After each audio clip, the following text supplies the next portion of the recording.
Hello दोस्तों, welcome to RS learning. स्वागत है आपका आरएस लर्निंग में। मैं भावना कौशिक आपको आज फिर से स्टार्ट करने जा रही हूँ भारतीय भूगोल यानी कि इंडियन ज्योग्राफी। तो भारतीय भूगोल के अंतर्गत क्या चल रहा था हमारा? भारतीय भूगोल के अंतर्गत हमारा चल रहा था भारतीय अपवाह तंत्र। क्या चल रहा था? भारतीय अपवाह तंत्र। ठीक है। और भारतीय अपवाह तंत्र में मैंने आपको हिमालयी अपवाह तंत्र यानी कि हिमालय द्वारा बहने वाली नदियाँ और प्रायद्वीपीय अपवाह तंत्र ये बताया था कि दो प्रकार के अपवाह तंत्र हैं, एक तो हिमालयी अपवाह तंत्र, दूसरा प्रायद्वीपीय अपवाह तंत्र। ठीक है। और हिमालयी अपवाह तंत्र में मैं सिंधु नदी, ब्रह्मपुत्र नदी और गंगा नदी इनके विषय में मैंने आपको पढ़ा दिया है। आज मैं आपको स्टार्ट करूंगी प्रायद्वीपीय अपवाह तंत्र। और प्रायद्वीपीय अपवाह तंत्र में भी मैंने आपको महानदी, ठीक है, गोदावरी और कृष्णा, इन नदियों के विषय में बता दिया था। आज हम स्टार्ट करते हैं पेन्नार नदी, कावेरी नदी। ठीक है। तो प्रायद्वीपीय नदी तंत्र के अंतर्गत जो भी नदियाँ बची हुई थी आज मैं वो स्टार्ट करूँगी। तो चलिए देखते हैं कि जो पेन्नार नदी है, उत्तरी पेन्नार नदी और दक्षिणी पेन्नार नदी, ठीक है, तो ये कहाँ बहती है, इसका उद्गम कहाँ पर होता है और इसका मुहाना कहाँ पर बनता है। ठीक है बच्चे, तो चलिए स्टार्ट करते हैं कि जो पेन्नार नदी है वो कर्नाटक के नंदी दुर्ग पहाड़ी से निकलती है। कहाँ से निकलती है? ये कर्नाटक के नंदी दुर्ग पहाड़ी से निकलती है और आंध्र प्रदेश में बहती हुई यह बंगाल की खाड़ी में गिर जाती है। कहाँ पर गिर जाती है? ये आंध्र प्रदेश से बहती हुई बंगाल की खाड़ी में गिर जाती है। ठीक। अब हम बात करें कि पेन्नार नदी जो है वो दक्षिणी पेन्नार नदी, तो यह जो है वो केशव की पहाड़ी कर्नाटक से निकलती है। यानी कि उत्तरी पेन्नार नदी हमारी जो है वो कर्नाटक के नंदी दुर्ग पहाड़ी से निकलती थी। ठीक। और दक्षिणी पेन्नार नदी जो है वो केशव की पहाड़ी यानी कि कर्नाटक से ही निकलती है, लेकिन कहाँ से? केशव की पहाड़ी से निकलती है। ठीक है। अब क्या है कि यह उत्तरी पेन्नार के दक्षिण में बहते हुए बंगाल की खाड़ी में गिरती है। ठीक है। तो टू टाइप्स पेन्नार नदी है, एक तो उत्तरी और दूसरी दक्षिणी। तो उत्तरी पेन्नार नदी ये भी कर्नाटक से निकलती है लेकिन नंदी दुर्ग पहाड़ी से निकलती है, आंध्र प्रदेश से बहते हुए बंगाल की खाड़ी में गिरती है। और अगर हम दक्षिणी पेन्नार नदी की बात करें तो यह पेन्नार नदी केशव की पहाड़ी यानी कि कर्नाटक से निकलती है और पेन्नार के दक्षिण में बहते हुए बंगाल की खाड़ी में गिर जाती है। ठीक है। हम बात करते हैं मोस्ट इम्पॉर्टेंट कावेरी नदी के विषय में। तो कावेरी नदी की क्या विशेषताएं हैं, ये कहाँ से निकलती है? तो बच्चे याद रखना, ये जो नदी है वो कर्नाटक राज्य के कुर्ग जिले की ब्रह्मगिरी की पहाड़ियों से निकलती है। ठीक है। कहाँ से? ब्रह्मगिरी की पहाड़ियों से निकलती है। इसके ऊपर जल ग्रहण क्षेत्र कर्नाटक में दक्षिण पश्चिम मानसून से तथा निचले जल ग्रहण क्षेत्र तमिलनाडु में उत्तरी पूर्वी मानसून से वर्षा प्राप्त करने के कारण यह नदी जो है वो वर्ष भर जल प्रवाह बना रहता है। यानी कि ये समझिए, यह कौन सी नदी है दक्षिण भारत में जो वर्ष भर यानी कि साल भर जल से घिरी रहती है, यानी कि जल भरा रहता है, तो वो है हमारी कौन सी? कावेरी नदी। लेकिन वर्ष भर जल कैसे इसमें भरा रहता है, तो जल वर्ष भर कैसे इसमें प्रवाह बना रहता है, उसका कारण क्या है कि ये कर्नाटक और तमिलनाडु से बहते हुए कहाँ पर चली जाती है? बंगाल की खाड़ी में अपना मुहाना बनाती है। ठीक है। अब क्या है कि ये जो कर्नाटक है, ठीक है, दक्षिण भारत का जो राज्य है कर्नाटक, यहाँ तो ये जो दक्षिण पश्चिमी मानसून है, ठीक है, जब दक्षिण पश्चिम मानसून पश्चिमी घाट से टकराता है तो यहाँ पर वर्षा प्राप्त करता है, तो कर्नाटक में तो वर्षा प्राप्त हो जाती है। लेकिन जब वो तमिलनाडु में पहुँचती है ये नदी, तो तमिलनाडु में शीत ऋतु यानी कि सर्दियों में उत्तर पूर्वी मानसून आता है और उत्तर पूर्वी मानसून से वर्षा प्राप्त करने वाला जो तमिलनाडु राज्य है, ठीक है, इससे भी कावेरी नदी भरी रहती है। यानी कि गर्मियों की बात करें तो दक्षिण पश्चिमी मानसून से और सर्दियों की बात करें तो उत्तर पूर्वी मानसून से ये क्या है? कावेरी नदी जल से लबालब भरी रहती है। ठीक है। तो कौन सी नदी ऐसी है जो वर्ष भर जल से प्रवाह बनी रहती है? तो वो है हमारी कावेरी नदी, जो कि दक्षिण पश्चिम मानसून, कौन सा? दक्षिण पश्चिम मानसून, ठीक है, और उत्तर पूर्वी मानसून। दक्षिण पश्चिम मानसून यानी कि भारत के पश्चिमी घाट से टकराकर वर्षा प्राप्त करता है। यहाँ पर जितने भी पश्चिमी घाट पर राज्य है जैसे केरला, कर्नाटका, ये सब, और उत्तर पूर्वी मानसून आता है सर्दियों में, जो कि तमिलनाडु में वर्षा प्राप्त करता है, वर्षा घनघोर वर्षा होती है। ठीक है, तो कावेरी नदी का जो स्रोत है वो दक्षिण पश्चिमी मानसून और उत्तर पूर्वी मानसून है, क्योंकि कावेरी नदी में जल बना रहता है। ठीक है, तो ये कारण भी पूछ लिया जाता है कि जल क्यों बना रहता है और कौन से मानसून के कारण, और कौन सी नदी है जो वर्ष भर जल से लबालब भरी रहती है, तो वो है हमारी कौन सी, कावेरी नदी। ठीक है, ये तो मैंने आपको बता दिया था बच्चे। ठीक, अब हम बात करते हैं कि कावेरी नदी की जो द्रोणी है उसका 56% भाग तो तमिलनाडु में, कितना, 56% भाग जो है वो तमिलनाडु में, लेकिन 41% भाग जो है वो कर्नाटक में। ठीक है, कितना, 41% भाग कर्नाटक में और 3% भाग जो है वो केरल में है। ठीक, और कावेरी नदी जो है वो एक चतुर्भुजाकार डेल्टा का निर्माण करती है। कैसा, चतुर्भुजाकार डेल्टा का निर्माण करती है। ठीक है, लेकिन इसका जो 56% भाग है, ठीक है, वो कहाँ पर है, वो तो आपका तमिलनाडु में है। ठीक है, कहाँ पर है, तमिलनाडु में है। 41% भाग जो है वो कहाँ पर है, वो कर्नाटक में है। कहाँ पर है बच्चे, वो कर्नाटक में है। ठीक है, और जो 3% भाग है वो केरल में है। कहाँ पर है, वो केरल में है। ठीक है, तो 56% भाग आप ले लीजिए तमिलनाडु में। ठीक, 41% भाग है कर्नाटक में और 3% जो कि सबसे कम है वो केरल में। यानी कि कावेरी नदी जो है वो हमारी कर्नाटक से बहती हुई आती है, फिर यहाँ से केरल। ठीक है, क्योंकि कर्नाटक से सटा हुआ राज्य है केरल, और उसके बाद तमिलनाडु के बाद वो बंगाल की खाड़ी में अपना मुहाना बनाती है। तो तमिलनाडु में 56%, कर्नाटक में 41% और 3% कहाँ पर, 3% कहाँ पर है, केरला में। तमिलनाडु में 41%। ठीक है, तो इन 3 राज्यों से बहते हुए बंगाली खाड़ी में मुहाना बनाती है। और कावेरी नदी जो है वो चतुर्भुजाकार डेल्टा का निर्माण करती है। कैसे करती है, चतुर्भुजाकार डेल्टा का निर्माण करती है। ठीक है, चलिए आगे देखते हैं किसके विषय में, कावेरी नदी के ही विषय में आगे देखते हैं कि ये जो नदी है, इस नदी के मार्ग में कई प्राकृतिक जल प्रपात हैं। कैसे, कई प्राकृतिक जल प्रपात हैं। ठीक है, जिनमें से शिव समुद्रम जो कि कर्नाटक में है, आपने पढ़ा होगा कि शिव समुद्रम जो जलप्रपात है वो कहाँ पर है, तो वो कर्नाटक में है। ठीक, और होगेनकल ये कहाँ पर है, तो ये तमिलनाडु में है। ये जलप्रपात कहाँ पर है, ये तमिलनाडु में है। कौन सा, होगेनकल जलप्रपात तमिलनाडु में है। ठीक, और कावेरी नदी जब कर्नाटक के कोडागु पहाड़ी से आगे बढ़ती है तो उच्चावच में अंतर के कारण जुड़वा जलप्रपातों यानी कि गगन चुक्की जो कि पश्चिमी और भारा चुक्की पूर्वी का निर्माण करती है। गगन चुक्की पश्चिम में और भारा चुक्की पूर्वी में इसको निर्माण करती है, जो कि सम्मिलित रूप से शिव समुद्रम जलप्रपात के नाम से जाना जाता है। शिव समुद्रम जलप्रपात जो है वो इम्पोर्टेंट है। कौन सा, शिव समुद्रम जलप्रपात। ठीक है, तो ये आपको याद रखना होगा कि इस नदी के मार्ग में कई जलप्रपात हैं, किसके, कावेरी के, जिनमें शिव समुद्रम कर्नाटक में है और होगेनकल तमिलनाडु में, जो प्रसिद्ध है। लेकिन कावेरी नदी जब कर्नाटक के कोडागु पहाड़ी से आगे बढ़ती है तो उच्चावच में अंतर के कारण कई जुड़वा जलप्रपातों जैसे कि गगन चुक्की जो कि पश्चिमी में एवं भारा चुक्की जो कि पूर्वी, इनका निर्माण करती है, जो कि सम्मिलित रूप से इसको ही शिव समुद्रम जलप्रपात कहा जाता है।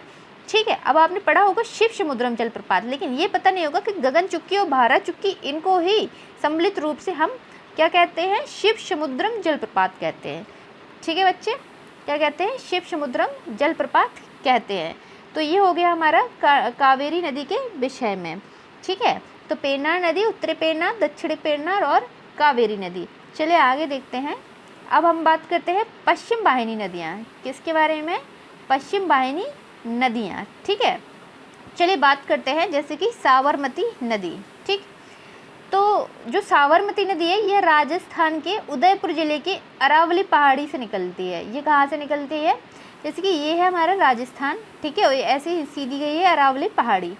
ठीक, तो क्या है कि जो साबरमती नदी है ये राजस्थान के उदयपुर ज़िले से अरावली श्रेणी से निकलती है। यह राजस्थान और गुजरात में बहते हुए खम्बात की खाड़ी में गिरती है। कैसे, कहाँ गिरती है, ये याद रखना कि ये खम्बात की खाड़ी में गिरती है। और गांधीनगर एवं अहमदाबाद जो हैं जिले हैं गुजरात के, वो इसी के तट के किनारे बसे हुए हैं। ठीक है, कौन कौन से? गांधीनगर और अहमदाबाद। ये इम्पोर्टेंट है, अगर पूछ लिया जाता है कि कौन से शहर कौन सी नदी के किनारे बसे हैं, तो आपको इतना तो पता होना चाहिए कि कौन से शहर कौन सी नदी के किनारे बसे हुए हैं। तो हमारी जो साबरमती नदी है उसके किनारे ही गांधीनगर और अहमदाबाद, ये जो शहर है, ठीक है, इसके ही किनारे बसे हुए हैं। ठीक है, अभी बात करते हैं कि क्या है खम्बात की खाड़ी, जैसे कि ये है भारत का नक्शा। ठीक है, ये क्या है? ये है भारत का नक्शा। ठीक, तो ये हमारा राजस्थान, ठीक है, और ये है हमारा गुजरात। ठीक है, अभी ये क्या है? ये है कच्छ की खाड़ी। ये क्या है? ये है कच्छ की खाड़ी। चला गया, मैं फिर से बना देती हूँ इंडिया मैप। ठीक है, मैं बना देती हूँ इंडिया मैप। ठीक है, ये है भारत, ठीक है, ये है राजस्थान यहाँ, और ये गुजरात। ये क्या है? राजस्थान, और ये इतना है गुजरात। ठीक है जी। ठीक, क्या है कि ये यहाँ पर ये वाला पार्ट है, क्या है ये वाला पार्ट? ये है आपका कच्छ की खाड़ी, कच्छ की खाड़ी। ठीक है, और ये वाला जो पार्ट है ना नीचे, ये है खम्बात की खाड़ी। ये क्या है? ये है खम्बात की खाड़ी। ठीक है, तो क्या है कि साबरमती क्या है? ये राजस्थान के ऐसे अरावली पहाड़ी से निकलती है, राजस्थान के उदयपुर से ये जो अरावली पहाड़ी है यहाँ से निकलती है। ठीक है, यहाँ से निकलते हुए ये यहाँ पर ये नीचे खम्बात की खाड़ी में अपना मुहाना बनाती है। ठीक है, तो हमें याद रखना होगा कि साबरमती जो है वो कहाँ पर अपना मुहाना बनाती है। तो बच्चे हमें याद रखना होगा कि साबरमती जो है वो खम्बात की खाड़ी में अपना मुहाना बनाती है। ठीक है, और जो गांधीनगर और अहमदाबाद जो शहर है वो इसी के तट के किनारे बसे हुए हैं। ठीक, हम बात करते हैं माही नदी। तो माही नदी क्या है? अब माही नदी भी इम्पोर्टेंट है, क्यों? क्योंकि पूछ लिया जाता है कि माही नदी जो है वो इसको कर्क रेखा को 2 बार काटती है। ठीक है, कौन सी नदी है जो 2 बार काटती है? तो वो है माही नदी, इसलिए ये इम्पोर्टेंट हो जाती है। तो हम बात करते हैं कि माही नदी है वो विंध्याचल पर्वत के पश्चिमी भाग में मेहद झील से निकलती है। पहले तो हमें यही पता होना चाहिए कि किस पर्वत से निकलती है। तो विंध्याचल पर्वत के पश्चिमी भाग में मेहद झील से निकलती है, और यह नदी जो है वो मध्य प्रदेश, ठीक है, कहाँ से? मध्य प्रदेश, राजस्थान और गुजरात में बहते हुए ये भी खम्बात की खाड़ी में अपना मुहाना बनाती है। ठीक है, यानी कि अपने जल को गिराती है। ठीक, तो कहाँ से निकलती है? ये विंध्याचल पर्वत के पश्चिम भाग में मेहद झील से निकलती है, और यह नदी मध्य प्रदेश, राजस्थान और गुजरात में बहते हुए खम्बात की खाड़ी में जा गिरती है। ठीक है, हम बात करते हैं नर्मदा नदी। क्या बात करते हैं? हम बात करते हैं नर्मदा नदी। ठीक है, अब ये मोस्ट इम्पोर्टेंट है कि नर्मदा नदी की क्या विशेषताएं हैं। तो यह नर्मदा नदी जो है वो प्रायद्वीपीय भारत की पश्चिम बाहरी नदियों में सबसे बड़ी है। देखिए, अधिकांशतः नदियाँ पश्चिम से पूर्व की ओर बहती हैं। ठीक, लेकिन 2 नदी ऐसी है जो पूर्व से पश्चिम की ओर बहती हैं। मैंने बताया था नर्मदा नदी और ताप्ती नदी। ठीक है, वैसे तो और भी बहती हैं, पेरियार नदी है, साबरमती नदी और माही नदी, लेकिन इसमें से 2 मोस्ट इम्पॉर्टेंट है। कौन सी? नर्मदा नदी और ताप्ती नदी। ठीक है, जिसमें से नर्मदा नदी काफ़ी महत्वपूर्ण हो जाती है, वो इसलिए क्योंकि भारत की पश्चिम वाहिनी नदियों में सबसे बड़ी नदी है। कौन सी नदी है? नर्मदा नदी। पूछ लिया जाए कि पश्चिम नदियों में सबसे बड़ी नदी कौन सी है, तो हमें पता होना चाहिए कि बेटा वो है नर्मदा नदी। कौन सी नदी है? नर्मदा नदी। ठीक, चलिए आगे देखते हैं कि इसका जो उद्गम स्थल है वो मध्य प्रदेश में अमरकंटक की पहाड़ी से है। किस पहाड़ी से है? तो मध्य प्रदेश में अमरकंटक की पहाड़ी से है, और यह गुजरात में भरूच के निकट खम्बात की खाड़ी में अपना मुहाना बनाती है या अपने जल को गिराती है। ठीक है, ठीक है, क्या है कि ये जो मध्य प्रदेश में अमरकंटक की पहाड़ी से तो ये निकलती ही है। ठीक है, अमरकंटक की पहाड़ी से निकल के आई, ठीक है, और गुजरात में होते हुए यहाँ पर खम्बात की खाड़ी में अपना इसने मुहाना बना दिया, यानी कि अपने जल को गिरा दिया। ठीक है, बात करते हैं कि यह जो है यानी कि नर्मदा नदी ये उत्तर में विंध्याचल पर्वत और दक्षिण में विंध्याचल पर्वत और दक्षिण में सतपुड़ा की पहाड़ियों के बीच एक जो भ्रंश घाटी है उससे बहकर ये निकलती है। आपको पता होना चाहिए ऐसी जो दो नदियां हैं, कौन सी, नर्मदा और ताप्ती नदियां, ये भ्रंश घाटी से बहते हुए भ्रंश घाटियों से होकर जाती है, यानी कि दो पर्वत, जैसे कि ऊपर विंध्याचल पर्वत और नीचे सतपुड़ा पहाड़ी, ठीक है, इन दोनों के बीच में जो भ्रंश घाटी है, ठीक है, यानी कि धंसा हुआ पार्ट, ठीक है, इससे बहती हुई निकलती है कौन सी, नर्मदा नदी। तो नर्मदा नदी के उत्तर में क्या है, नर्मदा नदी के उत्तर में है विंध्याचल, ठीक है, यानी कि विंध्याचल पर्वत, और दक्षिण में है सतपुड़ा की पहाड़ियाँ। दक्षिण में क्या है, दक्षिण में है इसकी सतपुड़ा की पहाड़ियाँ, ठीक है। तो इनके बीच से ये नदी बहती है, किससे, भ्रंश घाटी से, ठीक है। जब दो उठे हुए पार्ट हो और बीच का धंसा हुआ पार्ट हो तो उसे हम कहते हैं भ्रंश। जैसे कि दो उठे हुए पार्ट हैं और बीच का ये धंसा हुआ पार्ट है तो उसे हम कहेंगे भ्रंश, ठीक है। कि प्लेट विवर्तनिकी के कारण ये पार्ट तो इसके उठ गए और नीचे का पार्ट जो है वो धंस गया, नीचे का पार्ट क्या है, वो धंस गया, ठीक है। और इसी धंसे हुए पार्ट से ये निकल रही है नदी, ठीक है, कौन सी, नर्मदा नदी, ठीक है। चलिए आगे देखते हैं कि जबलपुर में भेड़ा घाट की संगमरमर शैलों को काटते हुए धुआंधार जलप्रपात का निर्माण करती है। कहाँ पर करती है, तो ये जलप्रपात में भेड़ा घाट की संगमरमर शैलों को काटते हुए धुआंधार जलप्रपात का निर्माण करती है। कहाँ पर, जबलपुर में, ठीक। नर्मदा नदी जो है वो छत्तीसगढ़, यानी कि छत्तीसगढ़ में जो अमरकंटक की पहाड़ी है, ठीक है, वहाँ से निकलती है।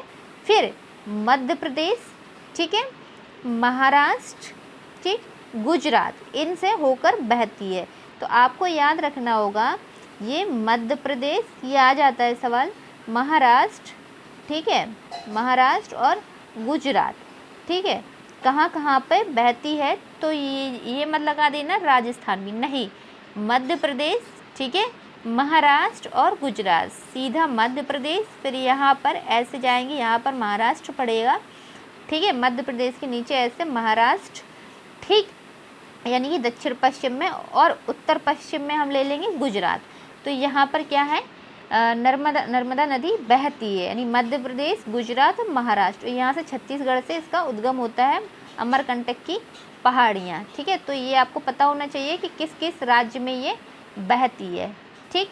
चलिए आगे बात करते हैं कि सरदार सरोवर, ठीक है, महेश्वर, नर्मदा सागर, ओंकारेश्वर बांध के साथ साथ नर्मदा घाटी परियोजना इसी नदी पर स्थित है, ठीक है। तो हमें ये पता होना चाहिए कि नर्मदा घाटी परियोजना जो है, ठीक है, उस पर कौन कौन सी परियोजनाएं हैं नर्मदा नदी पर। तो हमें पता होना चाहिए कि सरदार सरोवर, ठीक है, महेश्वर, नर्मदा सागर और ओंकारेश्वर बांधों का निर्माण जो है वो नर्मदा नदी पर ही किया गया है, ठीक। देखिए ये है, मैंने आपको थ्योरी में पढ़ाया है ना कि ये जो नर्मदा नदी है वो दो पर्वतों के बीच से निकलती है, यानी कि आप ले लीजिए ऊपर विंध्य पर्वतमाला और नीचे आप ले लीजिए सतपुड़ा पर्वतमाला, ठीक। नर्मदा नदी कहाँ से निकलती है, छत्तीसगढ़ के अमरकंटक, ठीक है, अमरकंटक सतपुड़ा पहाड़ी का ही पार्ट है, ठीक है। तो अमरकंटक से ये निकली, अभी इसकी क्या है, नर्मदा नदी के नीचे तो सतपुड़ा पर्वतमाला है, ठीक है, इसके नीचे क्या है, तो इसके नीचे सतपुड़ा पर्वतमाला है और सतपुड़ा का ही पार्ट है क्या, अमरकंटक, ठीक। और नर्मदा नदी के उत्तर में क्या है, विंध्य पर्वतमाला, नर्मदा नदी के उत्तर में क्या है, विंध्य पर्वतमाला, ठीक है, ये आ जाता है, ऊपर है विंध्य पर्वतमाला और नीचे क्या है, सतपुड़ा पर्वतमाला, ठीक है। और ये बीच में है क्या, बीच में है, बीच में धंसा हुआ पार्ट है जिसे हम कहते हैं भ्रंश, क्या कहते हैं, भ्रंश, ठीक है। और इसी भ्रंश से ये ऐसे होकर गुजर रही है, कौन सी, नर्मदा नदी, ठीक। चलिए नर्मदा नदी के विषय में मैंने आपको बता दिया। अब आगे देखते हैं कौन सी नदी है आगे। तो आगे है बच्चों ताप्ती नदी, ठीक है, क्योंकि बताया था कि पश्चिमी घाट की दो महत्वपूर्ण नदियां हैं आपकी, कौन सी, एक तो नर्मदा नदी और दूसरी है ताप्ती नदी या फिर तापी नदी, ताप्ती नदी या फिर तापी नदी। तो चलिए देखते हैं कि ताप्ती नदी कहाँ से निकलती है। तो यह मध्य प्रदेश के बैतूल ज़िले में मुल्ताई से निकलती है। कहाँ से निकलती है? ये मध्य प्रदेश के बैतूल जिले में मुल्ताई से निकलती है, ठीक है। और इसकी जो प्रमुख सहायक नदी कौन सी है? तो ताप्ती नदी या तापी नदी की जो प्रमुख सहायक नदी है वो है पूर्णा नदी। कौन सी नदी है? वो है पूर्णा नदी, ठीक है। और यह नदी जो है वो नर्मदा नदी की तरह ही भ्रंश घाटी में बहती है। किस में बहती है? ये भी आपकी भ्रंश घाटी में बहती है, ठीक है। और सूरत के आगे खम्बात की खाड़ी में अपना मुहाना बनाती है। सेम आप समझ लीजिए नर्मदा नदी की तरह, ठीक है, कि नर्मदा नदी भी भ्रंश घाटी में बह रही थी, भ्रंश घाटी में ही तो बह रही थी नर्मदा नदी, ठीक है। और खम्बात की खाड़ी में अपना मुहाना बना रही थी ना। तो ताप्ती नदी भी ऐसी ही है सेम ये, लेकिन बात ये है कि वो अमरकंटक की पहाड़ी से निकल रही थी, ये नहीं निकल रही है। ये मध्य प्रदेश के बैतूल जिले में मुल्ताई से निकलती है। कहाँ से? बैतूल जिले में मुल्ताई से निकलती है। और इसकी जो सहायक नदी है वो है एक पूर्णा नदी। कौन सी है? पूर्णा नदी, ठीक। और यह भी भ्रंश घाटी से बहती है और सूरत के आगे खम्बात की खाड़ी में गिरती है, ठीक। देखिए अभी क्या है, ये सतपुड़ा पर्वतमाला है और नीचे क्या है? अजंता पहाड़ी, ठीक है। तो सतपुड़ा पर्वत के नीचे से कौन सी हमारी ये ताप्ती नदी निकलती है। कौन सी? ताप्ती नदी, लेकिन ये भी एक भ्रंश घाटी है, ठीक है। कहाँ से निकलती है ये? सतपुड़ा के नीचे से कहाँ से निकलती है? मुल्ताई नामक स्थान से, ठीक है। और मुल्ताई नामक स्थान कहाँ पर है? तो ये हमारा है मध्य प्रदेश में, ठीक है। और ये गिरती कहाँ पर है? तो ये खम्बात की खाड़ी में गिरती है। तो आपको बच्चे क्या याद रखना है? आपको मैं बता रही हूँ, आपको याद क्या रखना है? आपको याद रखना है कि ऊपर ले लीजिए आप विंध्य पर्वतमाला। ऊपर आप क्या ले लीजिए? देखिए मैं आपको समझाऊँ तो आप यहाँ ले लीजिए विंध्य पर्वतमाला, ठीक है। ये आपने ले लिया विंध्य पर्वतमाला। ऊपर है आपका क्या? विंध्य पर्वतमाला, ठीक है। ऊपर है आपका विंध्य पर्वतमाला, ठीक है। और नीचे सतपुड़ा। तो यहाँ से तो निकल रही है नर्मदा नदी। कौन सी नदी निकल रही है? नर्मदा नदी, ठीक है। तो विंध्य पर्वत और सतपुड़ा के बीच से निकलती है नर्मदा नदी, ठीक है। कहाँ से उद्गम होता है? अमरकंटक। कहाँ से? अमरकंटक, ठीक है। और सतपुड़ा के दक्षिण से जो निकलती है तो वो निकलती है तापी नदी या फिर ताप्ती नदी। कौन सी? तापी नदी या फिर ताप्ती नदी, ठीक है। हम बात करते हैं जो पश्चिम की ओर प्रवाहित होती है नदी, कौन सी नदी है अगली? पेरियार नदी, ठीक है। तो पेरियार नदी की हम बात करें तो पेरियार नदी जो है वो केरल की प्रमुख नदी है। कौन सी है? केरल की प्रमुख नदी है। कौन सी नदी है ये? पेरियार नदी। और यह जो है वो अन्नामलाई की पहाड़ी से निकलती है। कहाँ से? अन्नामलाई की पहाड़ी से, ठीक है। मैंने आपको पढ़ाया था कि अन्नामलाई क्या है, ठीक है। और ये सब मैं आपको पढ़ा चुकी हूँ पहाड़ियों के अंतर्गत। तो ये कहाँ से निकलती है? पेरियार नदी। ये केरल की नदी है, पहली बात तो। दूसरी बात ये है कि ये अन्नामलाई की पहाड़ी से निकलती है, ठीक है। और बेम्बानाथ जो झील है वो उत्तर में अरब सागर में गिरती है, यानी कि तथा बेम्बानाथ झील के उत्तर में अरब सागर में गिरती है। किस झील के उत्तर में? तो बेम्बानाथ। अब बेम्बानाथ झील हुई, ठीक है, अष्टमुदी झील हुई। देखिए बेम्बानाथ झील, ठीक है, अष्टमुदी झील, ठीक है। ये झीलें कहाँ पर है? तो ये सारी झीलें आपकी केरल में ही तो हैं। ये कहाँ पर है? ये आपकी केरल में है, ठीक है। तो हमें याद रखना होगा कि जो पेरियार नदी है वो केरल की प्रमुख नदी है, ठीक। और अन्नामलाई की पहाड़ियों से निकलती है। किसकी पहाड़ियों से निकलती है? तो ये अन्नामलाई की पहाड़ियों से निकलती है, ठीक है। और बेम्बानाथ झील के उत्तर में अरब सागर में ये गिर जाती है, ठीक है। कहाँ गिर जाती है? अरब सागर के उत्तर में गिर जाती है, ठीक है। चलिए आगे देखते हैं। हाँ देखिए मैंने आपको बता दिया है पूर्व वाहिनी नदियाँ और पश्चिम वाहिनी नदियाँ कौन कौन सी। मैंने आपको बता दिया है पूर्व वाहिनी नदियाँ और पश्चिम वाहिनी नदियाँ, ठीक है। पूर्व वाहिनी नदियों के अंतर्गत मैंने आपको बता दिया है ये सारी नदियाँ हमारी हो चुकी हैं। और पश्चिम वाहिनी नदियों के अंतर्गत भी मैंने आपको सारा बता दिया है। ये है आपका मैप, ठीक। इससे देख लीजिए ऊपर से नीचे तक, ठीक है। कौन कौन सी नदी है? हुगली नदी, स्वर्णरेखा नदी, वैतरणी नदी, ब्राह्मणी नदी, महानदी, उसके बाद गोदावरी नदी, कृष्णा नदी, ठीक। पेन्नार नदी, जिसमें भी उत्तरी पेन्नार और दक्षिणी पेन्नार, ठीक। कावेरी नदी, उसके बाद वैगाई नदी, और फिर लास्ट में क्या आएगा? ताम्रपर्णी नदी। ये उत्तर से दक्षिण की ओर क्रम पूछ लिया जाता है कि नदियों का बताएं कि उत्तर से दक्षिण में क्रम क्या है, तो आपको पता होना चाहिए हुगली नदी, स्वर्णरेखा नदी, वैतरणी नदी, ब्राह्मणी नदी, ठीक। महानदी, गोदावरी नदी, कृष्णा नदी, पेन्नार नदी, कावेरी नदी, वैगाई और ताम्रपर्णी नदी, ठीक है।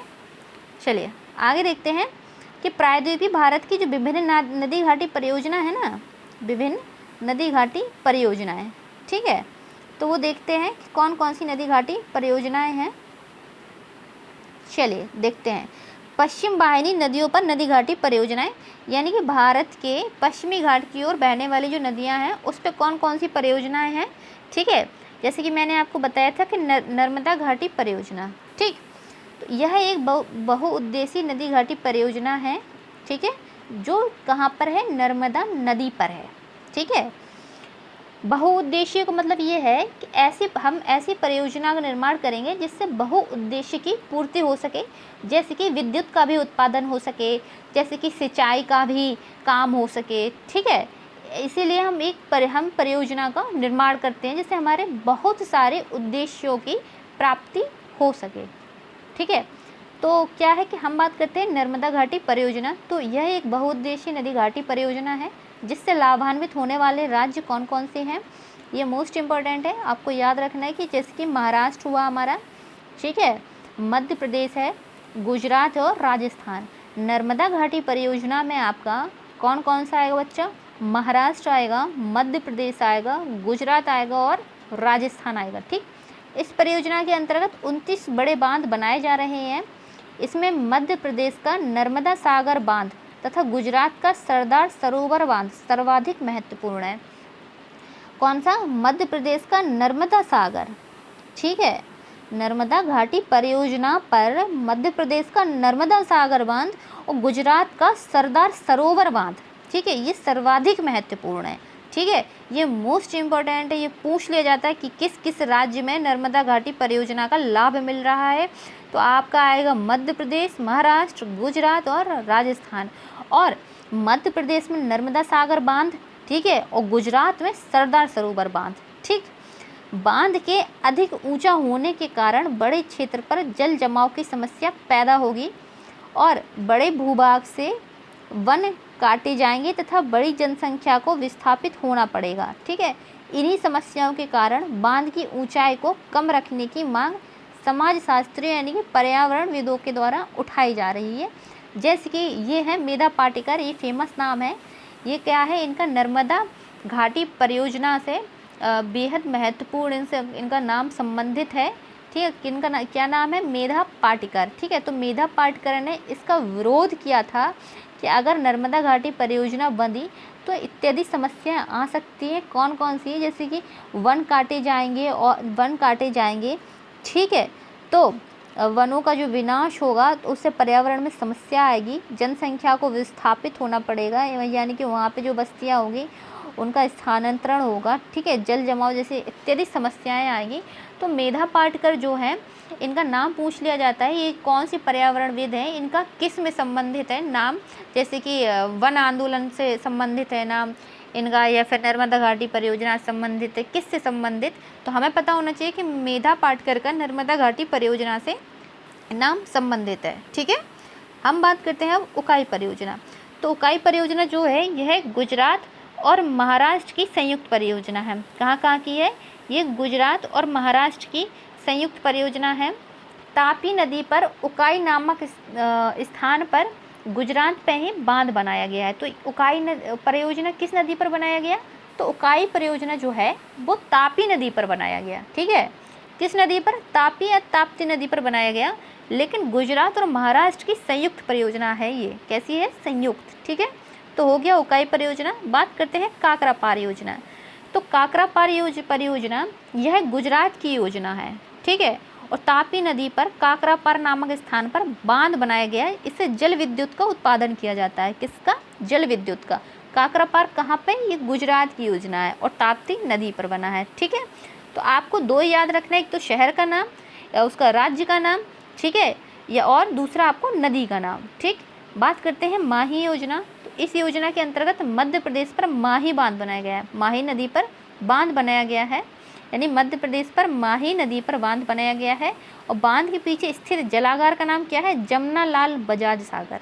कौन सा है, जमना लाल बजाज सागर बांध। ठीक है, जमना लाल बजाज सागर नाम रखा गया है। ठीक है, और ये माही नदी पर ही है, कहाँ पर, मध्य प्रदेश में। ठीक है, मध्य प्रदेश में है माही नदी पर। ठीक है, और इसके पीछे जो जलागार है उसका नाम क्या है, जमना लाल बजाज सागर। ठीक है, बात करते हैं शरावती जल विद्युत। तो शरावती जल विद्युत परियोजना जो है वो कर्नाटक के शिवमोगा जिले में है। ठीक है, तो शरावती नदी तो पता होगी कर्नाटक की नदी है। ठीक है, कर्नाटक में बहने वाली नदी है। तो स्वाभाविक है कर्नाटक के शिवमोगा जिले में शरावती नदी पर क्रियान्वित की जाएगी। जब कर्नाटक की नदी है, कर्नाटक में बहने वाली नदी है, तो ये जो परियोजना है जल विद्युत परियोजना वो कर्नाटक में ही तो होगा। तो कर्नाटक के शिवमोगा जिले में शरावती नदी पर क्रियान्वित की गई है। ठीक है, इसके अंतर्गत भारत के सबसे ऊंचे जलप्रपात कौन से, जोंग या महात्मा गांधी जल विद्युत उत्पादन केंद्र स्थापित है। और इसके जलागार का नाम क्या है, लिंगन मक्की जलागार। कौन सा जलागार है, लिंगन मक्की जलागार। ठीक है, इसके जलागार का नाम है लिंगन मक्की जलागार। और भारत के सबसे ऊंचे जलप्रपात यानी कि कौन सा है, जोंग जलप्रपात या फिर महात्मा गांधी जलप्रपात, वो कहाँ पर है, वो शरावती जल विद्युत परियोजना पर। ठीक, बात करते हैं इडुक्की परियोजना। तो यह केरल के इडुक्की जिले में पेरियार नदी पर स्थित है। केरल की सबसे बड़ी जल विद्युत परियोजना है। कौन सी है, पूछा जाए कि केरल की सबसे बड़ी जल विद्युत परियोजना, तो इडुक्की जल विद्युत परियोजना है, जो कि कहाँ पर है, केरल में है। ठीक है, और किस नदी पर है, पेरियार नदी पर है। ठीक है, कौन सी, इडुक्की परियोजना। ठीक, बात करते हैं प्राम्बिकुलम अलियार योजना। तो यह केरल और तमिलनाडु की संयुक्त परियोजना है। ठीक है, हमें याद रखना होगा, हम ये नहीं करते कि केवल तमिलनाडु या केवल केरल, नहीं, हमें याद रखना है कि केरल और प्लस तमिलनाडु दोनों की संयुक्त परियोजना है। यानी कि इससे चाहे जल विद्युत उत्पादन किया जाए या सिंचाई का काम किया जाए, तो उसका जो लाभ है वो संयुक्त रूप से दोनों राज्यों को मिलेगा। ठीक है, जैसे कि पराम्बिकुलम अलियार योजना है वो केरल को और तमिलनाडु दोनों की संयुक्त परियोजना है, तो इसका लाभ भी दोनों को ही मिलेगा। ठीक है, इसके अंतर्गत अन्नामलाई पर्वत की 6 नदियाँ तथा मैदानी क्षेत्र की 2 नदियों का जल उपयोग किया जाता है। ठीक है, किसमें, पराम्बिकुलम अलियार योजना। ठीक है, चलिए अब बात करते हैं कि जो पूर्ववाहिनी नदियों से जुड़ी हुई परियोजनाएं हैं। ठीक है, यानी कि पूर्व की ओर जो बहती हैं कौन सी नदियाँ, उन पे कौन कौन सी परियोजनाएं। ठीक, देखिए पश्चिम की तो हमने बात कर ली, हम पूर्व की बात करते हैं, जैसे कि हीराकुंड परियोजना। ठीक है, तो हीराकुंड परियोजना ये फेमस है बड़ी, आपको पता होना चाहिए। तो हीराकुंड परियोजना जो है वो उड़ीसा में महानदी पर बनाई गई है। हीराकुंड परियोजना उड़ीसा में महानदी पर बांध बनाया गया है, हीराकुंड बांध। ठीक है, और हीराकुंड विश्व का सबसे लंबा नदी बांध है। ठीक है, जल विद्युत हो, सिंचाई हो या फिर बाढ़ नियंत्रण हो, इस योजना का प्रमुख लक्ष्य है। हमने कहा था ना कि जो भी परियोजना बनाई जाती है ना वो बहु उद्देश्य यानी कि बहुत से उद्देश्यों को प्राप्त करने के लिए बनाई जाती है, केवल एक ही नहीं कि हमने जल विद्युत का उत्पादन कर लिया। ठीक है, जैसे कि जल विद्युत का भी उत्पादन करते हैं, सिंचाई भी हम उसका उपयोग करते हैं सिंचाई में, जिससे किसानों को बड़ा लाभ हो, और बाढ़ को भी हम नियंत्रण कर लेते हैं, किससे, इसी परियोजना से। ठीक है, तो ये कहाँ पर है, ये उड़ीसा में है। किस नदी पर है, तो महानदी पर है। कौन सी, हीराकुंड परियोजना। ठीक है, और ये तो बड़ी फेमस है कि हीराकुंड जो परियोजना है, ठीक है, जो कि महानदी पर बनाई गई है, महानदी पर बांध बनाया गया है। ठीक है, तो ये विश्व का सबसे लंबा नदी बांध है। कैसा है, सबसे लंबा नदी बांध है। ठीक, हम बात करते हैं मचकुंड परियोजना। ठीक, तो यह आंध्र प्रदेश और उड़ीसा की संयुक्त परियोजना है। किसकी, आंध्र प्रदेश और उड़ीसा की संयुक्त परियोजना है।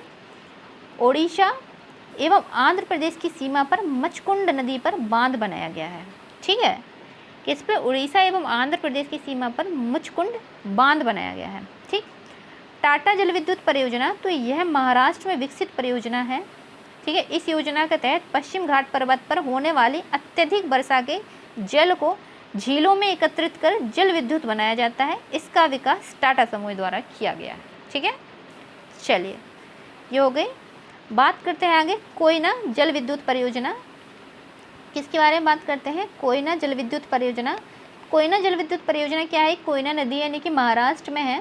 ठीक है, तो यह परियोजना महाराष्ट्र राज्य में कृष्णा नदी की सहायक नदी कोयना नदी पर विकसित की गई है। मैंने कहा था ना कोयना नदी पर है, जो कि कृष्णा नदी पर है, तो कोयना नदी पर ही कोयना जल विद्युत परियोजना बनाई गई है। इसका निर्माण किया गया है, जो कि महाराष्ट्र की नदी है। ठीक, नागार्जुन सागर परियोजना बात करें तो आंध्र प्रदेश में कृष्णा नदी पर इसे विकसित किया गया है। नागार्जुन सागर को भगवान कृष्ण क्या थे?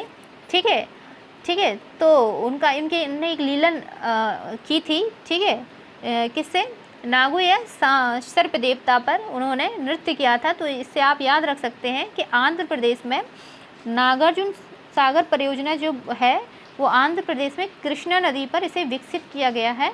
ठीक है, सिंचाई, बाढ़ नियंत्रण और जल विद्युत इसका मुख्य उद्देश्य है। ठीक, बात करते हैं श्रीशैलम परियोजना। तो यह आंध्र प्रदेश राज्य में कृष्णा नदी पर है।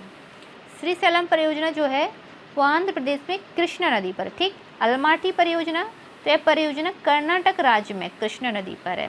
कहाँ पर है? कर्नाटक राज्य में कृष्णा नदी पर। ठीक, शिव समुद्रम परियोजना, तो यह परियोजना जो है वो कर्नाटक राज्य में कावेरी नदी पर है। शिव समुद्रम परियोजना कहाँ पर है? तो शिव समुद्रम परियोजना इंपॉर्टेंट है, वेरी वेरी इंपॉर्टेंट। यह परियोजना कर्नाटक राज्य में कावेरी नदी पर है। ठीक है, 1902 में ये स्थापित की गई थी। कब? 1902 में। भारत की सबसे पुरानी जल विद्युत परियोजना है। ये हमें याद रखना होगा कि सबसे पुरानी, ये तो याद रखिए, ये आ जाता है क्वेश्चन कि सबसे पुरानी जल विद्युत परियोजना कौन सी है? तो सबसे पुरानी जल विद्युत परियोजना जो है वो शिव समुद्रम परियोजना है। ठीक है, 1902 में स्थापित की गई थी। ये क्वेश्चन आया था, ये क्वेश्चन आया था। ठीक है, ये कर्नाटक राज्य में है, कावेरी नदी पर शिव समुद्रम परियोजना। ये तो सबको पता है कि शिव समुद्रम परियोजना कहाँ है, ये हम बता देंगे कर्नाटक राज्य में कावेरी नदी पर है, लेकिन ये नहीं पता होगा ज़्यादातर। 1902 में स्थापित की गई थी और भारत की सबसे पुरानी जल विद्युत परियोजना है। ठीक, इस परियोजना के लिए कृष्णा नदी पर कृष्णराज सागर जलागार का निर्माण किया गया है। ठीक, हम बात करते हैं किसकी? मैटूर परियोजना। तो इस परियोजना की स्थापना तमिलनाडु राज्य में कावेरी नदी पर किया गया है। मैटूर बांध के पीछे जो जलागार है उसका नाम है स्टैनले जलागार। कौन सा? स्टैनले जलागार। देखो मैटूर परियोजना जो है ये धोखे से कर्नाटक मत लगा देना, ये जो परियोजना है वो तमिलनाडु राज्य में कावेरी नदी पर है। ठीक है, कहाँ है? तमिलनाडु में है, लेकिन कावेरी नदी पर है मैटूर परियोजना। ठीक है, और ये मैटूर बांध जो है इसके पीछे बने जलागार का नाम है स्टैनले जलागार। ठीक, बात करते हैं पापनासम परियोजना। तो पापनासम परियोजना जो है वो तमिलनाडु राज्य में ताम्रपर्णी नदी पर बनाया गया है। ठीक है, पापनासम परियोजना कहाँ पर है? ये तमिलनाडु राज्य में ताम्रपर्णी नदी पर है। किस नदी पर है बच्चे? ये ताम्रपर्णी नदी पर है। कौन सा? पापनासम परियोजना। ठीक है, देखिए ये है हमारा भारत का मैप। ये क्या है? ये है भारत का मैप। ठीक है, मुख्य नदियाँ और झीलें। ठीक है, कहाँ पर कृष्ण सागर है, कहाँ पर कैसी नदी बहती है, बेमना झील कहाँ पर है। ठीक है, कोलेरू झील कहाँ पर है, महानदी कहाँ पर है, ये सब है। ठीक है, तो चलिए मैंने आपको पढ़ा दिया है पूर्ववाहिनी नदियाँ, पूर्ववाहिनी नदियाँ। ठीक है, और पश्चिम वाहिनी नदियाँ। कौन सी? पूर्ववाहिनी नदियाँ और पश्चिम वाहिनी नदियाँ। ठीक है, और परियोजना भी मैंने बता दिया है जो कि इम्पोर्टेंट है। ठीक है, और मैंने उतना ही बताया है पर्याप्त जो आपके पेपर में आने लायक है, और या फिर जो आने की, जिसके आने की संभावना है। सो मैंने तो अपना दे दिया 100%। सो प्लीज़ देखते रहिए, मेहनत कर रही हूँ, आप भी मेहनत कीजिए, स्किप मत करना, पढ़ते रहिए। ठीक है, सारे एग्ज़ाम्स जो हैं आने वाले हैं। जो भी दिक्कत, समस्या, परेशानी हो मुझे कमेंट बॉक्स में बताइएगा, लेकिन ये है कि पढ़ते रहिए प्लीज़। ठीक है, मेरी रिक्वेस्ट है, पढ़ते रहिए। जो भी समस्या है मुझे बताइए। ठीक है, लेकिन एक बार देखिए ज़रूर और पढ़िए। मैं जो पढ़ा रही हूँ उसको अच्छे से समझिए, पढ़िए और बार बार वीडियो को देखिए, ठीक है। नोट्स बनाते हुए चलिए, जिससे आप सुनेंगे और लिखेंगे और समझेंगे। जब सारी इंद्रियां आपकी एक साथ काम करेंगी तो आपको बेहतर रूप से समझ में आएगा, ठीक है। जहाँ ना समझ में आए तो मैं आपके समक्ष हूँ, ठीक है, मैं उपस्थित हूँ। जहाँ भी समस्या हो या समझ में ना आए, मुझे कमेंट बॉक्स में बताइए कि मैम मुझे ये समझ नहीं आ रहा, मुझे समझा दीजिए। मैं उपस्थित हूँ, मैं आपको समझाऊँगी, ठीक है। तो चलिए आज के लिए इतना काफ़ी है, ठीक है। मिलते हैं कल नई एनर्जी के साथ और एक नए टॉपिक के साथ, ठीक है। चलिए, धन्यवाद।